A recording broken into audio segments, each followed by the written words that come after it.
السلام علیکم dear students, how are you? ہم نے فرسٹ ایئر کا جو فرسٹ چیپٹر ہے اس کا ٹاپک کل سٹارٹ کیا تھا سروسز آف بایولوجی سے. تو کل ہم نے فوڈ پروڈکشن میں پڑھی تھی بایولوجی کی سروسز کہ بایولوجی نے فوڈ پروڈکشن میں کیسے کیسے ہماری ہیلپ کی ہے، کیا کیا ان کی خدمات ہیں، ہم کیسے فوڈ کی کوالٹی بڑھا سکتے ہیں، ییلڈ بڑھا سکتے ہیں، ہم پودوں کو کیسے بیماریوں سے بچا سکتے ہیں. یہ سارا کچھ ہم نے کل بریفلی جو ہے اس کو ڈسکرائب کیا تھا. ظاہر ہے ایف ایس سی لیول پہ آپ کو کتنا وہ گہرائی میں بتائیں گے، جسٹ آؤٹ لائن ہی دی جاتی ہے کہ اس اسٹیپ میں کیا کیا جاتا ہے، اس اسٹیپ میں کیا کیا جاتا ہے. بریفلی تھوڑا تھوڑا ہر چیز کے بارے میں بتایا جاتا ہے. تو اسی طرح ہم آج بھی بایولوجی کی سروسز ہی پڑھیں گے، لیکن آج ہمارا فیلڈ ہے ڈیزیز کنٹرول، کہ بیماریوں کی روک تھام میں، بیماریوں سے بچاؤ میں، بیماریوں کو ختم کرنے میں بایولوجی نے کیا کیا خدمات سر انجام دی ہیں. میں آپ کا teacher Ibrahim Haider Ali from degree college Mian Channu. تو آج میں انشاءاللہ اسی ٹاپک کو کنٹینیو کروں گا اور امید کرتا ہوں کہ کل انشاءاللہ جو ہمارا لیکچر ہوگا اس میں یہ فرسٹ چیپٹر ہم اینڈ کر لیں گے. تو آج کا جو ٹاپک ہے وہ ہے services of biology in disease control. کوئی بھی بیماری ہے اس کو کنٹرول کرنے کے لیے جو 3 اقدامات جو ہیں ضروری طور پہ کیے جاتے ہیں یا کرنے کی کوشش کی جاتی ہے. جب تو اویلیبل ہوں میتھڈس تو ہم اسی میتھڈ پہ جائیں گے، ادروائز ان کو ہم یہ جو 3 ایکشنز ہیں یہ لازمی طور پہ ہم ان کے اوپر فوکس کرتے ہیں. سب سے پہلے ہے پریونٹیو میئرز، احتیاطی تدابیر بھی جنہیں ہم کہتے ہیں، کہ کسی بیماری سے بچنے کے لیے کون کون سے ہم پریونٹیو میئرز لیں کہ ہم اس بیماری سے پریونٹ ہو سکیں، بچ سکیں. پھر اس بیماری کی اگر ویکسینیشن اویلیبل ہے، امیونائزیشن ویکسینیشن کروائیں، اور اگر وہ بیماری اس کی کوئی دوائیاں اویلیبل ہیں، ڈرگز اویلیبل ہیں، میڈیسنز اویلیبل ہیں تو ہم ان میڈیسنز کا استعمال کریں. تو 3 پرونگڈ ایکشنز، پرونگڈ کا مطلب عام طور پہ اعلانیہ ہوتا ہے، تو مطلب جو بیسیکلی سب کو اناؤنس کر دیے جاتے ہیں، سب کو بتا دیے جاتے ہیں کہ یہ بیماری ہے نا، اس سے ان چیزوں سے ہم اس بیماری سے بچ سکتے ہیں، یہ اس کا علاج ہے، اس کی ویکسینیشن ہے یا نہیں ہے، اس کی یہ دوائیاں. تو ہم بیسیکلی روزمرہ زندگی میں دیکھیں تو بیسیکلی بہت سی بیماریاں ہیں جو عام گھروں میں پائی جاتی ہیں. وہ ہم یوزلی تو ظاہر ہے یہی ہوتا ہے کہ ہم بنا ڈاکٹر کے پاس گئے ہم ان بیماریوں کا خود ہی حل تلاش کر لیتے ہیں. لیکن کچھ بیماریاں تو ہوتی ہیں نا کہ جن کو ہمیں فزیشین یا ڈاکٹر کی خدمات کی ضرورت ہوتی ہے، پھر وہ ہمیں بتاتے ہیں کہ اس بیماری سے کیسے کیسے بچنا ہے، اس بیماری کے لیے میڈیسنز کون سی ہیں. جو عام بیماریاں نزلہ، زکام، کھانسی، وہ تو ہم خود سے ہی ان بیماریوں کے اتنے عادی ہوئے ہوتے ہیں کہ ہم خود ہی کوئی میڈیسن استعمال کر کے گھر میں کوئی دیسی طریقے سے یا کوئی گھر میں ہی ہم جو ہے وہ اس بیماری سے بچنے کی کوئی نہ کوئی صورتحال نکال لیتے. لیکن کچھ بیماریاں جو خطرناک ہیں، جو ہمیں اپنی جو صحت پہ زیادہ برا اثر ڈال رہی ہیں اور ہمیں پتہ ہے کہ ہم ان کو کور اپ نہیں کر پا رہے، تو پھر ہمیں ان کے لیے ڈاکٹر کے پاس جانا ہی ضروری لگتا ہے. تو پھر ہم ڈاکٹر سے رجوع کرتے ہیں، پھر وہ ہمیں بہتر گائیڈ کرتے ہیں. تو سب سے پہلے جو سٹیپ ہے وہ آپ کو بتایا وہ ہے پریونٹیو میئرز. کسی بیماری سے بچنے سے لیے احتیاط، کہتے ہیں علاج سے بہتر احتیاط ہے، کہ ہم بیماری کا علاج ڈھونڈتے پھریں، ہم پہلے ہی احتیاط کریں. ایسی جیسے آج کل کرونا سچویشن ہے، تو کرونا جو ڈیزیز ہے وہ اب اس کے لیے سب سے پہلی چیز تو یہی ہے نا کہ ہم احتیاط کریں. جو ڈاکٹرز نے جو ہمیں دیکھیں تھرو میڈیا چینلز کے ذریعے، ریڈیو کے ذریعے، ہمیں پمفلٹس کے ذریعے، بینرز کے ذریعے مختلف جگہوں پہ ہمیں آگاہ کیا جا رہا ہے کہ ہمیں ماسک کا استعمال کرنا چاہیے، سینیٹائزرز کا استعمال کرنا چاہیے، ہاتھ دھونے چاہیے، باہر کم نکلنا چاہیے، سوشل ڈسٹینسنگ، یہ وہ. تو یہ سارے پریونٹیو میئرز ہیں نا کہ ہم اس بیماری سے کیسے بچ سکتے ہیں. تو پریونٹیو میئرز کسی بیماری کے لیے سب سے ضروری جو پہلا سٹیپ ہوتا ہے. تو biology has helped us in finding the causative agents and mode of transmission of diseases. کہ بایولوجی نے ہمیں مدد کی ہے، ہیلپ کی ہے یہ پتہ چلانے میں کہ بیماریوں کی کازیٹیو ایجنٹ کیا ہے. کازیٹیو ایجنٹ کا مطلب کس وجہ سے وہ بیماری ہوئی. وہ کوئی جراثیم ہے، کوئی وہ وائرس ہے، وہ کوئی بیکٹیریا ہے، وہ کیا ہے، وہ کسی ٹاکسک کیمیکل کی وجہ سے ہوئی. پھر بایولوجی نے یہ بھی ہمیں بتایا موڈ آف ٹرانسمیشن کہ وہ بیماری پھیلتی کیسے ہے. ظاہر ہے جب ہمیں یہ دو چیزیں پتہ چل جائیں گی کہ اس بیماری کا کازیٹیو ایجنٹ کیا ہے اور وہ بیماری پھیلتی کیسے ہے، تو پھر ہم احتیاطی تدابیر بنا سکتے ہیں کہ ظاہر ہے یہ بیماری اس جراثیم سے پھیلتی ہے اور یہ جراثیم اس طرح سے پھیلتا ہے، تو ان چیزوں سے اوائڈ کریں گے تو بیماری نہیں پھیلے گی، ہم بیمار نہیں ہوں گے. تو دیز تھنگز آر نیسیسری. یہ جو دونوں چیزیں ہیں، کازیٹیو ایجنٹ کا پتہ ہونا اور موڈ آف ٹرانسمیشن کا پتہ ہونا، یہ چیزیں ضروری ہیں تاکہ ہم پریونٹیو میئرز لے سکیں. جیسے مثال کے طور پہ ایڈز ہے، یہ تو خطرناک بیماری ہے نا، ہمیں پتہ ہے یہ HIV سے ہوتی ہے. HIV human immuno deficiency virus اور ایکوائرڈ امیونو ڈیفیشنسی سنڈروم، یہ بیماری کا نام. تو یہ پھیلتی کیسے ہے؟ یہ جو کنٹامنیٹڈ سرنجز استعمال کرتے ہیں یا سرجیکل انسٹرومنٹس جو ڈاکٹر استعمال کرتے ہیں، اگر وہ کنٹامنیٹڈ ہیں یا سیکشول کانٹیکٹ ہو گیا کسی ایسے بندے کے ساتھ جس کو ایڈز تھا، یا بلڈ ٹرانسفیوژن ہوگی، کسی ایسے بندے کا خون لگا لیا جس کو ایڈز تھا، تو ان چیزوں سے یہ بیماری پھیلتی ہے. اس طرح جو ہیپاٹائٹس ہے یہ بھی ہیپاٹائٹس وائرس سے پھیلتی ہے، یہ بھی بلڈ ٹرانسفیوژن، کنٹامنیٹڈ سرنجز اور سرجیکل انسٹرومنٹس کے ذریعے پھیلتے ہیں. اب دیکھیں یہ وہ چیزیں ہیں جو یہ جیسے ادھر بتایا کنٹامنیٹڈ سرنجز، تو ہم ظاہر ہے زندگی میں کبھی نہ کبھی تو ان چیزوں سے ہمارا واسطہ پڑ سکتا ہے نا. ہمیں کوئی بیمار ہے تو ہمیں آپریٹ کروانا پڑ سکتا ہے، ہمیں انجیکشن لگوانا پڑ سکتا ہے. ظاہر ہے ہماری شادی ہوتی ہے تو سیکشول کانٹیکٹ بھی ہماری زندگی کا ایک امپورٹنٹ حصہ ہے. سیم اسی طرح بلڈ ٹرانسفیوژن، کبھی ہمیں خون کی ضرورت بھی پڑ سکتی ہے کسی سے خون لینے کی یا کسی کو خون دینے کی. تو بیسیکلی یہ وہ چیزیں ہیں جو انسان زندگی میں کبھی نہ کبھی ان کا سامنا ہو جاتا ہے. تو اب ہم یہ چیزیں بالکل نہ کریں ایسا بھی نہیں ہوگا، ہم نے یہ چیزیں کرنی ہوتی ہیں، لیکن احتیاط اس میں کیا ہے کہ کنٹامنیٹڈ سرنج نہ استعمال کریں، انجیکشن ایسا نہ استعمال کریں، سرنج ایسی نہ استعمال کریں جو کنٹامنیٹڈ ہو، نیو سرنج ہو، اسٹیریلائزڈ ہو، جراثیم سے پاک ہو. اس طرح جو آپریشن کے لیے ڈاکٹر سرجری کے لیے جو انسٹرومنٹس استعمال کرتے ہیں، اپنی وہ کینچیاں، اپنے وہ بلیڈز، وہ بھی ایک پیشنٹ سے وہ آپریٹ کیے ہوتے ہیں. جو ڈسپوزیبل ہیں ان کو تو ضائع کر دیں، جو بار بار استعمال ہونے والے ہیں ایک پیشنٹ سے دوسرے میں، تو پھر ان کو کنٹامنیٹڈ نہیں ہونا چاہیے، پہلے ان کو جراثیم سے پاک ہونا چاہیے، صاف ستھرے، اور وہ پھر اگلے پیشنٹ میں استعمال ہونا چاہیے. اس طرح سیکشل کانٹیکٹ صرف اسی بندے کے ساتھ ہو آپ کا جو ایڈز جس کو نہ ہو. ظاہر ہے اگر آپ کو ایڈز ہے تو آپ سے اس کو ہو جائے گا، یا اگر اس کو ایڈز ہے تو اس سے آپ کو ہو جائے گا. بلڈ ٹرانسفیوژن، خون کی منتقلی جو ہے، ہمیں خون چاہیے، ہمیں کسی ایسے بندے کا خون لگا دیے جس کو ایڈز تھا، تو یعنی بلڈ ٹرانسفیوژن سے پہلے اس بندے کا پراپر بلڈ ٹیسٹ ہونا چاہیے کہ بھئی اس کو کوئی ایڈز تو نہیں، اس کو ہیپاٹائٹس تو نہیں، اس کو کوئی اور بیماری تو نہیں جو بلڈ کے ذریعے پھیلتی ہے. پھر اس کو اب بلڈ ٹرانسفیوژن ہونا چاہیے. تو یہ پریونٹیو میئرز ہیں نا کہ بیمار ہونے سے پہلے ہمیں احتیاطیں کر لیں.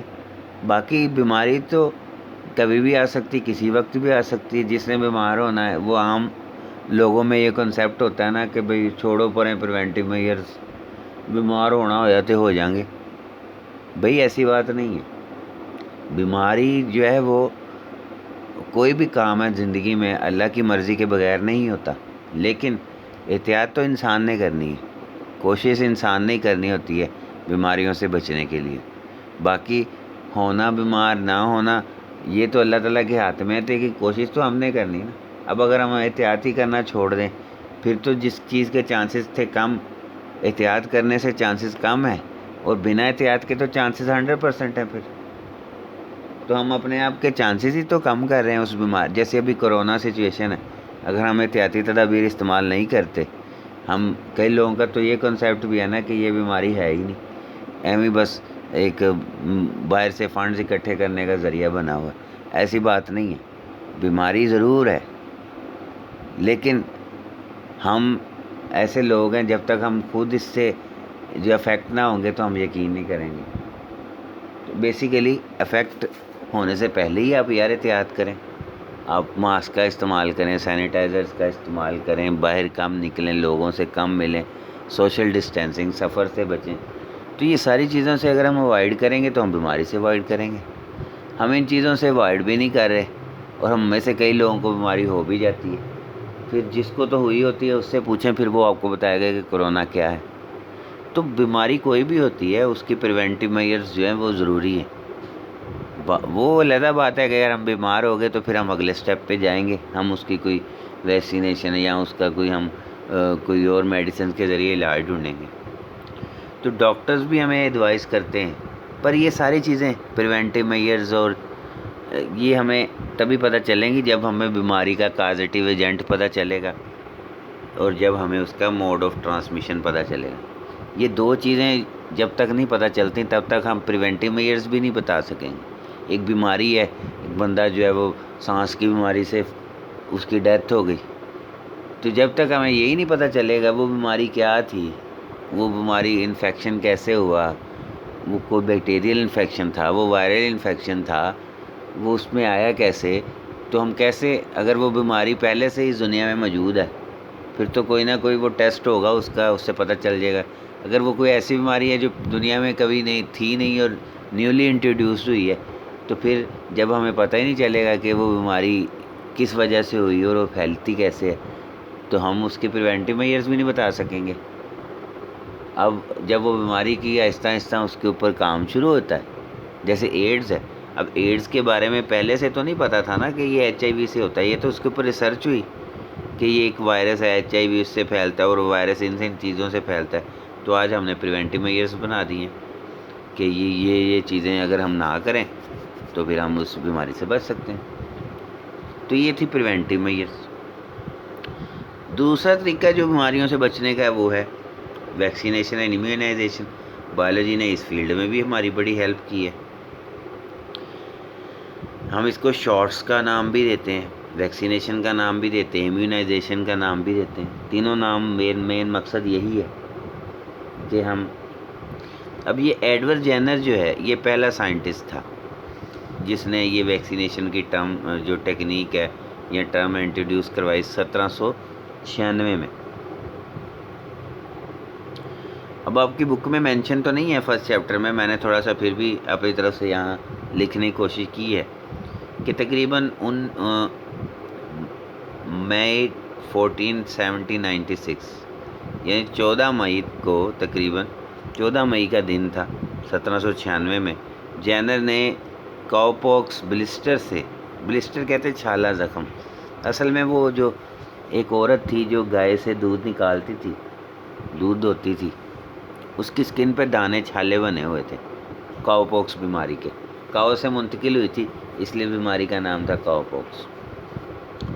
تو اس نے اس عورت کے دانوں میں سے فلوئڈ نکالا، وہ جو سفید کلر کا جو پیپ تھی، ریشہ تھا، وہ نکالا، اور اس کو پھر جیمز فپ ایک لڑکا تھا، 8 سال کا لڑکا جیمز فپ، اس کی سکن پہ اس کو رگڑا، اس فلوئڈ کو سمجھ لے ایک قسم کا اس کی سکن میں داخل کرنے کی کوشش کی. تو کیا ہوا، اس بچے کی سکن کے اوپر بھی ایک دانہ بننے لگ گیا. 1-2 دن کے بعد دیکھا وہاں پہ ایک دانہ بنا، بڑا ہوا، لیکن بچہ ٹھیک ہو گیا، اس کو بیماری نہیں ہوئی.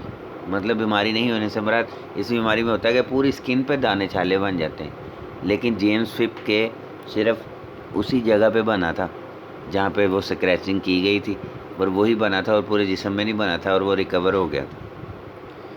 پھر کچھ دنوں بعد تقریباً 1 جولائی کو، یعنی 1.5 ماہ ہی ہے نا، آدھا مئی تو گزر چکا تھا تب، مئی جون جولائی، یعنی 1.5 ماہ بعد، یعنی تقریباً 6 سے 8 ہفتے کے بعد جینر نے کیا کیا، اس لڑکے کے اندر اب اسمال پاکس کا مٹیریل ڈالا تھا، اس کو بیماری نہیں ہوئی۔ تو اس نے کہا کہ جی وہ جو کاؤ پاکس والا بلسٹر کے وجہ سے اس کے اندر اینٹی باڈیز بن گئی ہیں، اب ہم اسمال پاکس کا بھی ڈالیں گے تو اس کو بیماری نہیں ہوگی۔ وہ جو کاؤ پاکس کا فلوئڈ نکالا تھا شروع میں، یہ والا، اس نے ویکسین کا کام کیا۔ اس ٹرم کو نام دیا تھا ویکا مطلب لاطینی زبان کا لفظ ہے، ویکا مطلب کاؤ۔ تو پہلی دفعہ یہ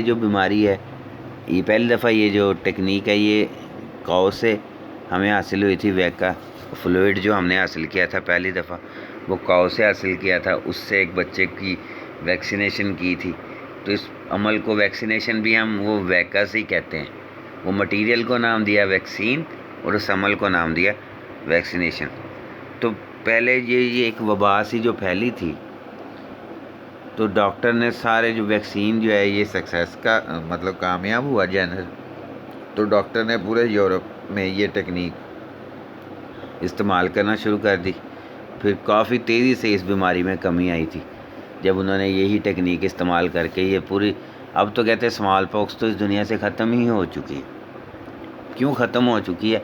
کیونکہ ہم موسٹلی لوگ اس کے لیے امیون ہو چکے ہیں۔ ظاہر ہے یہ بیماری آہستہ آہستہ، کوئی بھی بیماری ہو، جب اس کی جسم میں ہماری امیونٹی بنی ہوگی تو پھر وہ بیماری تھوڑی ہمیں ہوگی۔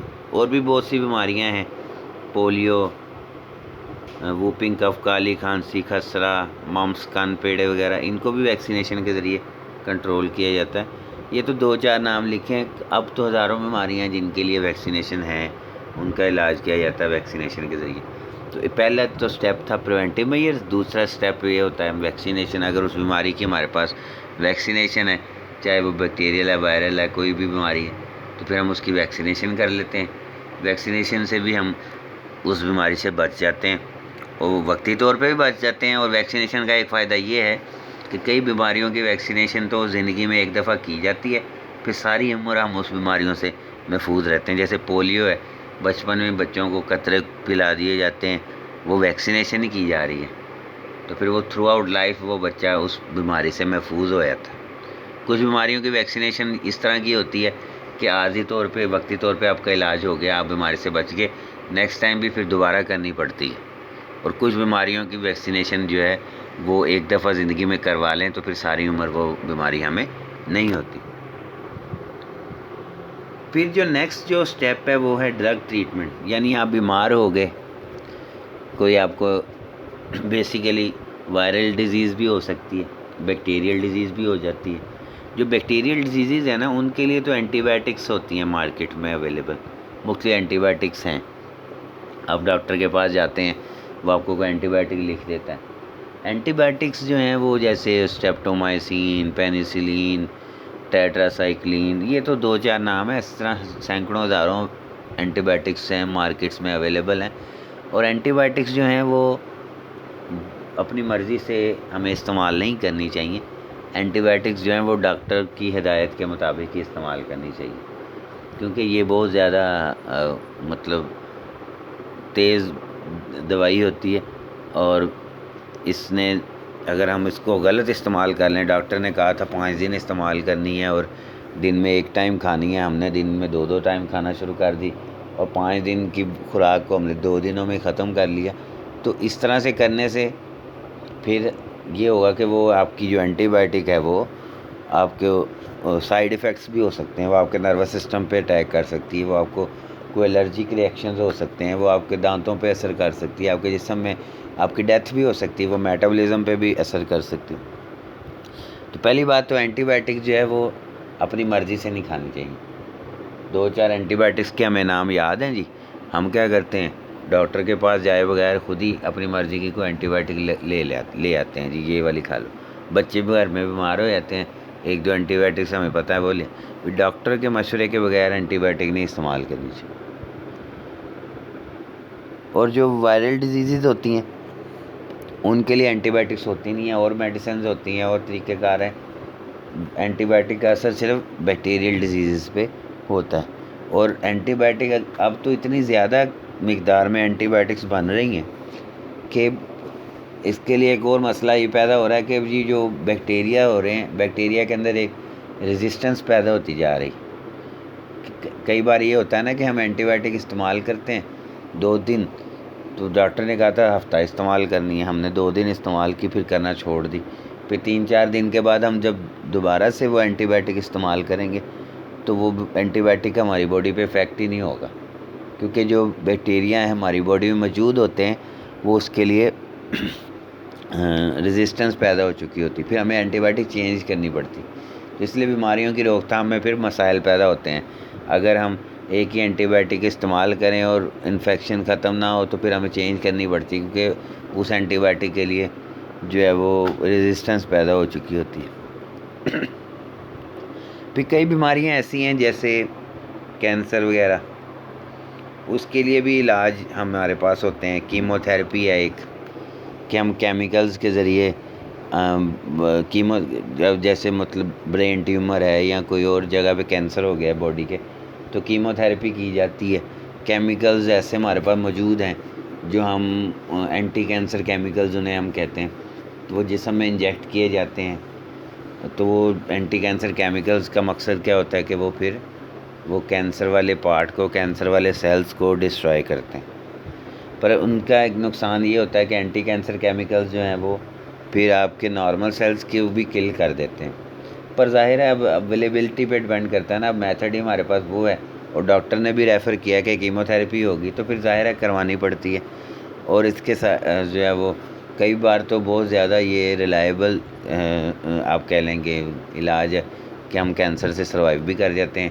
کئی لوگ جو ہیں اس سے نہیں بھی سروائیو کر پاتے، کینسر کیمو تھراپی کے سائیڈ ایفیکٹس بھی ہوتے ہیں بہت زیادہ شدید، تو جو اس کو سروائیو کر لیتا ہے وہ سروائیو کر لیتا ہے، اور جو کئی بار جو اس کے سائیڈ ایفیکٹس کو نہیں برداشت کر سکتے ان کی ڈیتھ ہو جاتی ہے۔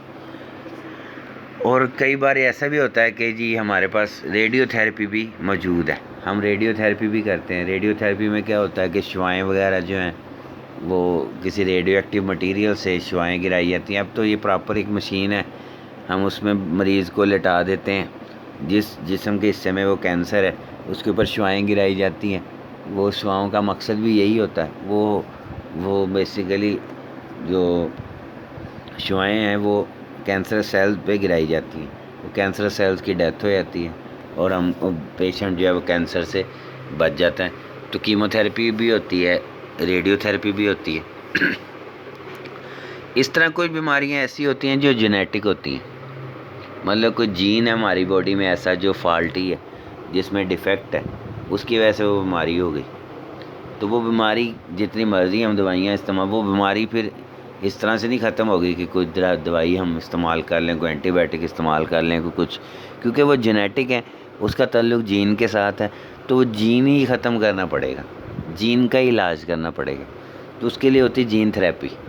جین تھراپی میں کیا ہے کہ ہم اس فالٹی جین کو، ڈیفیکٹیو جین کو ختم کرتے ہیں، یا کہہ لیں ریموو کرتے ہیں، اور اس کی جگہ پہ جو نارمل جین ہے اس جگہ کا، اس پارٹ کا وہاں پہ انسرٹ کیا جاتا ہے، تو وہ ہوتی ہے جین تھراپی۔ تو یہ بھی علاج ہے کچھ بیماریوں کا۔ تو یہ سارے ٹریٹمنٹس ہیں۔ ظاہر ہے بایولوجیکل میتھڈ میں ہم نے پڑھا تھا کہ کوئی بھی لا، کوئی بھی تھیوری ایویں نہیں بن جاتی، اس میں سالوں کی محنت ہوتی ہے۔ اسی طرح کوئی بھی علاج جو ہے، کوئی بھی دوائی جو ہے، کوئی بھی طریقہ کار ایویں ڈیولپ نہیں ہو جاتا، اس میں ٹائم لگتا ہے۔ تو بایولوجی نے ہماری ہیلپ کی ہے بیماریوں کی روک تھام میں، اس نے ہمیں، بایولوجی نے بیسیکلی ہمیں پریونٹیو میئرز کا بتایا، بیماریوں کے کازٹیو ایجنٹس کا بتایا، موڈ آف ٹرانسمیشن کا بتایا، ہمیں ویکسینیشن امیونائزیشن ٹیکنیک کے بارے میں ہمیں آگاہ کیا۔ اس طرح ہمیں، اگر ہمارے پاس اور میتھڈز بھی ہیں، drug treatment, chemotherapy, radiotherapy, antibiotics, gene therapy, وہ ڈیپینڈ کرتا ہے نا کہ ہمیں بیماری کون سی ہے۔ کہ اگر وہ بیکٹیریل انفیکشن ہے تو وہ اینٹی بائیوٹک سے ہی ٹھیک ہو جائے گا. اگر وہ کوئی کینسر وغیرہ ہے تو اس کے لیے ریڈیو تھراپی کیمو تھراپی ہے. اگر وہ جینیٹک ڈیزیز ہے اس کے لیے جین تھراپی ہے. اگر کوئی وائرل ڈیزیز ہے اس کے لیے بھی میڈیسنز اویلیبل ہیں. اور اگر اس کے لیے اگر ہم ویکسینیشن بنا لی ہے تو ہم اس کی ویکسینیشن بھی کر سکتے ہیں. اور اگر ہم بیمار نہیں ہیں تو ہمیں پریونٹیو میئرز کا بھی پتہ ہے تو ہم بیمار ہونے سے بچ سکتے ہیں. علاج سے بہتر احتیاط ہے. ہم اگر احتیاط کریں تو ہم بیماریوں سے بچ سکتے ہیں. تو یہ ساری جو کاوشیں ہیں، یہ ساری خدمات جو ہیں، یہ بایولوجی کی ہی ہیں. بایولوجی نے آپ کو جو ہے وہ اس فیلڈ میں بھی بہت زیادہ سروسز پرووائڈ کی ہیں. اور جو ہے وہ آئندہ بھی جو بھی بیسیکلی کوئی بھی اللہ تعالیٰ ہمیں بیماریوں سے محفوظ رکھے، لیکن پھر بھی کوئی بھی بیماری آتی ہے، اس کے لیے وبا آتی ہے، تو اس کے لیے بھی جو کاوشیں ہوتی ہیں وہ بھی ظاہر ہے وہ بایولوجیکل سائنٹسٹ ہی ہوتے ہیں، بایولوجسٹ ہی ہوتے ہیں جو اس فیلڈ میں اپنے خدمات آپ کو دے رہے ہوتے ہیں. باقی میری دعا ہے کہ اللہ تعالیٰ ہمیں اس کورونا سچویشن سے بھی جلدی نجات دلائے. اور آن لائن ایجوکیشن کا بینیفٹس اپنی جگہ ہیں، لیکن فزیکل جو ہم سامنے بیٹھ کے ٹیچر پڑھاتے ہیں اس کے بینیفٹس بھی اپنی جگہ ہیں. تو ہم نارمل سچویشن میں واپس آئیں. لیکن میں انشاءاللہ یہ جو سٹیپ میں نے لیا ہے آن لائن ایجوکیشن کا، تو میں انشاءاللہ اس کو جاری رکھوں گا. اور وہ جو کلاس ورک تو ہوتا ہی رہے گا، لیکن یہ آن لائن ایجوکیشن بھی جاری رہے گی، تاکہ کوئی بچہ جو ہے وہ مجھ سے پڑھنا چاہتا ہے اور وہ میرے پاس اگر ٹائم نہیں بھی ہے تو میں اس کو لنک بھی دے سکوں، اس کو بتا سکوں کہ آپ فلاں لنک پہ چلے جائیں اور آپ کو یہ لیکچر وہاں سے مل جائے گا. ٹھیک ہے، اس کو غور سے پڑھیں. کل انشاءاللہ ہم اس چیپٹر کو اینڈ کر لیں گے. اس کو غور سے پڑھیں، سمجھیں. کوئی بھی آپ کو پریشانی ہو، کوئی بھی مسئلہ ہو، کنفیوژن ہو، تو آپ مجھے ان باکس کریں، فیس بک لنک ہے، میسیج کریں، آپ مجھے کمنٹ کریں، تو میں انشاءاللہ آپ کا رپلائی کروں گا. اب مجھے اجازت دیں، انشاءاللہ کل ملاقات ہوگی نئے لیکچر کے ساتھ. اللہ حافظ.